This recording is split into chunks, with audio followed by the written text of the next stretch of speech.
What up, team? We're going to dive right into this week's CEO message, but real quick announcement. If you are listening to this on the podcast or you are watching this on the YouTube channel, and it does seem like I'm directing this towards the NLCA staff members, I am. Every week I do a CEO message for our NLCA staff members for personal development and professional development. And as I was writing the agenda for this CEO message, I was like, I should also record this as a podcast for the Fit CEO channel. So once again, if it does seem like I'm talking to the NLCA staff, I am, but I wanted to bring the rest of y'all along for the ride as well. Without further ado, let's get into it. All right. So usually for our CEO messages, we talk about one very directed and specific topic. I had 5 different topics that I was deciding between, and I just said, screw it. We're going to cover all 5. All right. We're going to cover each very quickly, but I feel like all 5 are extremely important for your professional development. So if you care about professional excellence, which if you are an NLCA staff member, you care about professional excellence. And if you don't, you better start, because that's what our culture is predicated on. Then this video is going to be for you. All 5 of these topics are going to help you develop in your professional sense. All right. But before we do, happy 4th of July. I'm a little sick, twisted, and demented, and I get excited when it's a holiday because I know that holidays equal separation season, and I'll be in office tomorrow working. I don't expect that, obviously, out of all of y'all. And if you are taking the day off tomorrow, by all means, enjoy it with your family. Enjoy the time, relax, rest up, and come back ready to rock on Wednesday. But your leader will be in office pushing the company forward. All right, let's get into our topics for the day. All right, so the first concept that we're going to talk about today is called 360 leadership. All right, so what the heck is 360 leadership? All right, 360 leadership to me means that the whole entire company holds a leadership role, not necessarily a leadership position, not necessarily a leadership title, but you play a role where you have to be a leader in some sense of the word. All right, why is this important? NLCA is a 33-member team, at least in-house. We do have some other contractors that are outside. They're not within our realm. They're not in our WhatsApp chats, but we are a 33-person team, which means that it is very hard, right? Communication can get lost, vision can get lost, values can get lost, mission can get lost. And the way that you can combat that is adopting a 360 leadership mindset, which first starts with every single individual on the team taking the responsibility of having a leadership role. Additionally, and we talked about this on Friday's meeting, we talked about our updated mission statement and how we as a company are setting the standard for excellence. And if that's something that's important to you, which it should be, then you have to take a leadership role. If we are going to set the standard of excellence within the coaching space, within our students, within the whole entire coaching industry, then first it starts with taking responsibility of being a leader. All right. Once we can take that responsibility of saying, hey, I know my title doesn't say leadership, but I am going to show up as a leader every single day. That's when we can adopt these 4 specifics when it comes to 360 leadership. All right, number 1 is holding your peers accountable to the company values. All right, this is extremely important. We, meaning the leadership team at NLCA, do not get to see everything, right? You actually probably see more about NLCA in our company than I get to see and our leadership team gets to see, which means that you actually bear that responsibility to make up for the things that we cannot see and to step in and be the leader to fill the gaps where we cannot see and be leaders ourselves. So if you see one of your staff members or one of your peers not upholding the company tenets, not upholding the company values, and you let that slide, that's on you. It's your responsibility to step in and say, hey, what are you doing? That's not our company value. That's not act first. That's not mission first. That's not truth first. Let's get that worked out. Right. And we don't want you to be tattletales, right? Obviously, if you have to go to leadership and it's a really serious thing, great. But we want to create an environment where we're adults here, right? We don't want you to bring every single thing to leadership and play a tattletale role. No, we want you to play a leadership role. We want you to step up, go to that individual, explain that this is not a company value, this is not how we operate, and then direct them on what to do instead. All right, the second thing when it comes to 360 leadership is feedback. All right, it's really important to invite feedback with a 360 view. What that means is you should ask for feedback for people that ranking wise are below you, in the same place, and are above you. All right, most people only ask for feedback from people that are above you, but you are missing out on the perspective of other peers, people on the same level, and even people below you. All right, I ask you guys all the time, right? I'm the owner of the company and I ask you guys all the time for feedback. How can I do this better? How can we as a company do this better? What decision do you think is best? And the reason I do that is because I know other people have other perspectives that I don't have. And if I don't include their perspectives, I can't possibly make the best decision, which is true for your role. You can't possibly be the best XYZ role that you are without having 360 feedback from your peers, the people below you, and the people above you. All right, the third thing when it comes to 360 leadership is communication.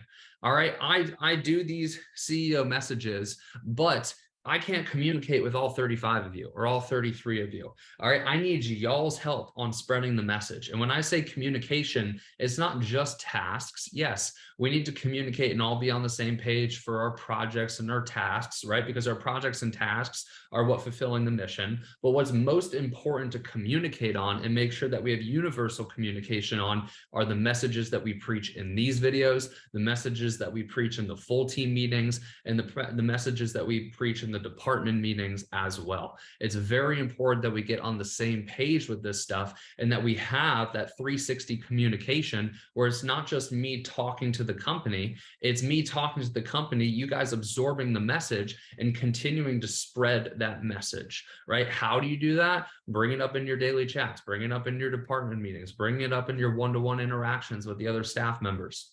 And that is 360 communication. All right. And then the last thing that I have written down here when it comes to 360 leadership is standards. All right. Yes, I am the pinnacle, or I'm supposed to be the pinnacle of setting the standard for the company. All right. But once again, it can't just end with me. It can start with me in setting the standard, but it can't just end with me if we want to reach the goals that we want to reach. All right. My expectation, my standard is that you guys continue to communicate that standard to other individuals in the company. And if you see somebody is working below that standard, you need to adopt 360 leadership and have a conversation with that individual to say, this is not the standard that NLCA sets. This is the standard that NLCA sets. All right. So that's 360 leadership. The second concept, and like I said, we're going to move quickly here. All right. So stay with me. Stay with me. The second business concept that I want to talk about is making win-win-win decisions. All right. So when something comes across my desk, I am asking myself, what is a win-win-win decision with this individual project decision, whatever it may be. All right, what does that mean? What is a win-win-win decision? A win-win-win decision means that the decision is a win for the three components of the business. The three components of the business are the staff, the business itself as its own entity, because you should view the business as its own entity, its own being, its own person, separate from me, right? I'm my own being, but the business is its own being as well. All right. And it has, when it's feeling good, when it's feeling bad, right? It has its own status, so to speak. All right. So you have the staff, you have the business, and you have the clients. Those are the three things that comprise our business. All right. So when you are making decisions in your role, you have to ask yourself, is this a win-win-win decision? Is it a win for the clients? Is it a win for the staff? And is it a win for the business as its own entity? All right. And here's the downside if you only make business decisions, if you only make staff decisions, if you only make client decisions. All right. If you only make a business decision, then usually, or if you make predominant just business decisions, then usually that affects the staff, and the clients, right? Because if you're making purely business decisions, that means that most of your decisions are predicated on increasing revenue and increasing profits, which innately usually will have an effect on the staff and will have an effect on the client. All right. If you are only making staff decisions, so if most of your decisions are in favor of the staff, usually that means that the business is likely unhappy. All right. If you're only making decisions that are in favor of the staff, usually that means that the business is unhappy, because if you're making a staff favorable decision, it usually ties back to their pay, maybe overpaying, which cuts into the business profit. Therefore, it's not a business decision, but it's purely a win for the staff. All right, the last lens is if you only make client-based decisions, then usually the staff and the business are the ones that are affected. Reason being that the staff would be affected if you were making predominantly client decisions is because if you are putting the staff on if you're putting the clients on a pedestal, that means that the staff probably has to work 10 times as hard to fulfill the client expectation. And then secondly, that means that we're probably taking time away from training the staff to help them with their professional development as well. And the reason it would take away from the business is if we're only making decisions for the clients, then we could be over leveraging expenses in order to create a great client experience, therefore cutting into profits. All right. So in order for a business to thrive, in order for a business to excel, it is cyclical. It needs to be a win for the business, for the client, and for the staff. So I encourage you and I empower you when you are making decisions in your day-to-day role, and this is for everybody, ask yourself, is this a win-win-win decision? All right. The third thing I want to talk about today is a quote that I found, and I found this quote extremely powerful. So let's dive into it. All right. Your success in your career will be in direct proportion to what you do after you've done what you were expected to do. I'm going to read that one more time. Your success in your career will be in direct proportion to what you do after you've done what you are expected to do. In today's day and age, and I'm just going to be honest, today's day and age is a little soft. All right. You can have your own opinion on that. This is my personal opinion. I think today's day and age is a little soft. All right. And the reason that some individuals are not successful in their careers is because their standard or their expectation for standard of success is doing what their job is supposed to do. At the end of the day, you are supposed to do your job. And if you do your job, then you will meet the needs and the job requirement, but you will never exceed or create a career for yourself that is extremely prosperous.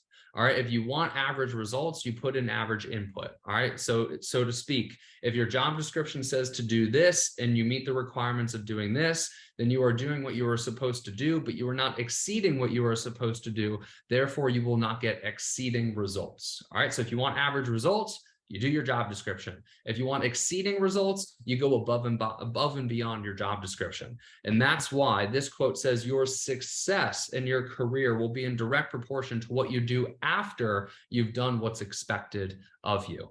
Which, if you are in the NLCA culture, I know the people listening to this on the podcast and the YouTube are not, but if you are an NLCA staff member, that's why we empower you guys so much to do one more, to go the extra mile, to act first. Because if you want to be super successful in life and your career, it's going above and beyond the minimum expectation of what you are supposed to do. All right. Let's move on to the next point here. So this is point number 4. I told you we're moving quick. We got 2 more points here. All right. So this one I found really interesting as well. Dopamine is at its highest 80% when you are at 80% of achieving your goal. And that is when you should move or reset a goal. All right, so let's break this down. So I forget where I heard this over the weekend, but essentially what I heard is that when you are at the 80% mark of achieving your goal, so if you are trying to lose 100 pounds and you've lost 80 of the 100 pounds, that is when dopamine is at its highest. Dopamine, as you guys know, is the reward center in the brain, the reward chemical in the brain. Anytime we achieve something, we get a little dopamine hit, right? So if that is true, if 80% of the reward of actually achieving the goal comes at 80% of when you achieve the goal, when you are 80% towards achieving the goal, then it is extremely important that you reset the new goal at that 80% mark. So if I wanted to lose 100 pounds and I lost 80 pounds, when I've lost 80 of the 100 pounds, that is when I'm going to set the new goal. Reason being is if I waited until I've completed the 100 pounds to then reassess and set a new goal, that's why you see so many people achieve a goal and fall backwards, especially in weight loss, is they'll lose 100 of the 100 pounds, but all of the reward centers have already burnt out because when they lost 80 of the 100 pounds, that's when it was at its pinnacle, right? So it's hard to reset a new goal when you are no longer getting the same reward or dopamine hit from hitting that goal. So what this individual said is when you are 80% of hitting your goal, that's when you set your new goal because you are aligning it with when you are getting the most reward for hitting it. All right. Last thing I want to talk about today is balance. Let's break it down. All right. So this is another thing that resonated with me over the weekend that I wanted to share. It is another quote. Balance is a fallacy because it means you are seeking to control and life is out of control. All you can do is your best. The better lens to view balance through is, am I out of control in a healthy way or am I out of control in an unhealthy way? Because regardless, you're going to be out of control. So let's break this down.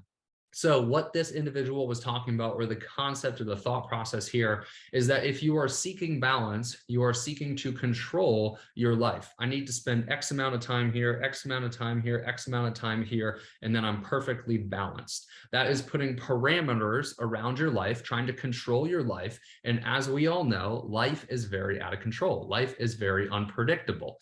All right. So if we are seeking control, we are never going to truly be happy because life inherently is out of control. So the better lens to view balance through is, am I out of control in a healthy way?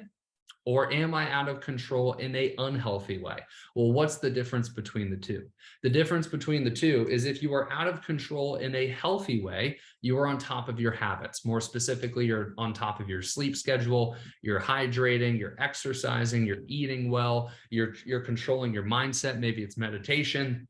Maybe it's prayer, maybe it's listening to motivational stuff, but that's being out of control in a healthy way. If you're on top of your habits, you are out of control in a healthy way. And the reason you're still out of control is because, let's be honest, we have a plan for our day every single day, and that plan gets fucked up one way or another. It happens to me. But I know if I'm on top of my habits, if I wake up in the morning and I go for a walk and I get my workout in and I get the critical tasks that I need to get done for business every single day, then I know I'm following my habits amidst the out of control, which helps me feel as though I have the illusion of balance. All right. But there are times where I feel unhealthily out of control. And usually the correlation there is I am not on top of my habits. And that's when I start to feel a lot more irritable. That's when I start to get a little bit more snappy. For me, it's anxiety and anger. I know that I'm unhealthily out of control when I am more anxious and I am more angry.